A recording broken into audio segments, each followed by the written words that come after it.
Hello, bachcho. Let's read the question. The question says a ray of light is incident at 50 degree on the middle of one of the two mirrors arranged at an angle of 60 degree between them. The ray then touches the second mirror, gets reflected back to the first mirror, making an angle of incidence of.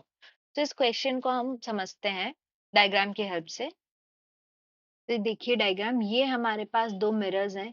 ये हो गया हमारा mirror 1 and this is let this be mirror 2। ठीक है, ये दो mirror है, इनके बीच का एंगल हमारा कितना दिया हुआ है? ये एंगल हमारा है 60 डिग्री।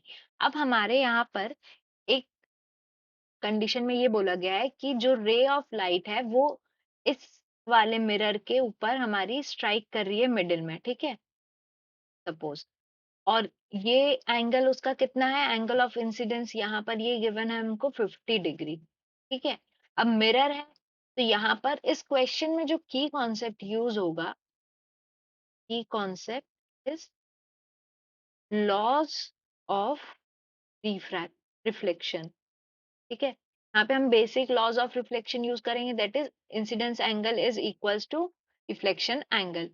तो अगर इंसिडेंस एंगल हमारा 50 डिग्री है तो हमारा रिफ्रैक्शन एंगल इस एंगल पॉइंट पे क्या हो जाएगा? R is equals to 50 degree. ठीक है, तो ये एंगल भी कितना हो गया हमारा? ये एंगल हो गया हमारा 50 डिग्री।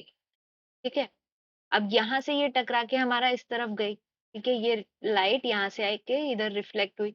अब यहाँ पर इसने कुछ एक एंगल, पर्टिकुलर एंगल बनाया होगा, यहाँ से वो रिफ्लेक्ट होके वापस इधर आएगी मिरर 2 पे फिर से, और यहाँ पर वो इंसिडेंट होगी एट एन एंगल सपोज से थीटा एंगल। तो हमको इस थीटा की वैल्यू निकालनी है, और क्वेश्चन में हमें दिया है कि दोनों मिरर्स के बीच का एंगल 60 दिया हुआ है। अब देखिए, ये एंगल दोनों कितने हैं? 50 डिग्रीज हमको दिया हुआ है। ये हमारा 90 डिग्री बनेगा, नॉर्मल है क्योंकि। तो ये रिमेनिंग एंगल कितना हो गया? This angle is 40 degree, this angle is also 40 degree, क्योंकि यहाँ पे भी इस साइड भी नॉर्मल है। ठीक है, ये हो गया हमारा 40 डिग्री। अब यहाँ 60 डिग्री है, ये 40 डिग्री है, तो अगर हम एंगल प्रॉपर्टी ऑफ ट्राइंगल लगाते हैं तो ये एंगल हमारा कितना आ जाएगा? ये एंगल हो जाएगा हमारा 80 डिग्री। ठीक है, ये एंगल हो गया 80 डिग्री। अब नॉर्मल हमारा ऑलरेडी है तो ये वाला एंगल कितना आ जाएगा? ये हो जाएगा हमारा 10 डिग्री, और ये एंगल भी कितना हो जाएगा? ये एंगल भी हो जाएगा हमारा 10 डिग्री। ठीक है, इस मिरर 1 पे हमारा एंगल ऑफ इंसिडेंस 10 डिग्री है और रिफ्लेक्शन एंगल भी 10 डिग्री रहेगा। अब ये 10 डिग्री से ये यहाँ पर आया। अब ये वाला जो एंगल है हमारा, ये एंगल कितना हो जाएगा? This is 90 minus theta degree. ठीक है, अब अगर हम समझने के लिए पॉइंट्स बनाते हैं, ये let this be point A, this is B and this is point C. So in triangle A B C हमारे एंगल क्या क्या हो गए? कंप्लीट एंगल्स कितने हो गए? एंगल ए हमारा कितना हो जाएगा? ये वाला एंगल हो जाएगा एंगल ए।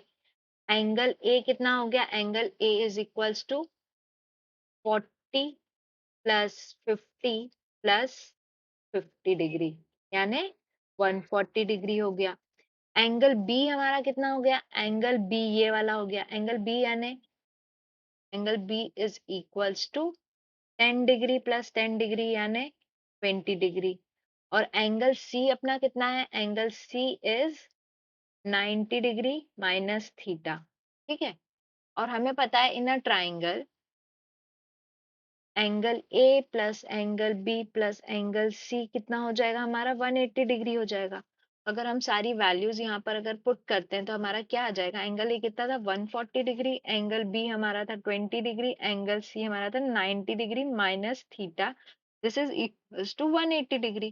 तो इसको अगर हम सॉल्व करें तो ये कितना हो जाएगा? ये हो जाएगा 160 प्लस 90 हमारा 250 degree minus theta is equals to 180 degree. यहाँ से अगर हम सॉल्व करें तो हमारा थीटा की वैल्यू क्या आएगी? Theta is equals to 250 degree minus 180 degree, that is 70 degree. ये एंगल हमको मिल गया, theta is equals to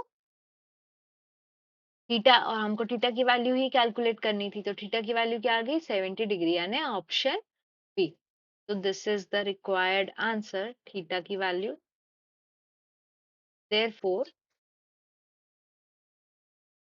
the required angle of incidence theta is equals to 70 degree. Hence, option B is correct. I hope you understood the question well. Best of luck.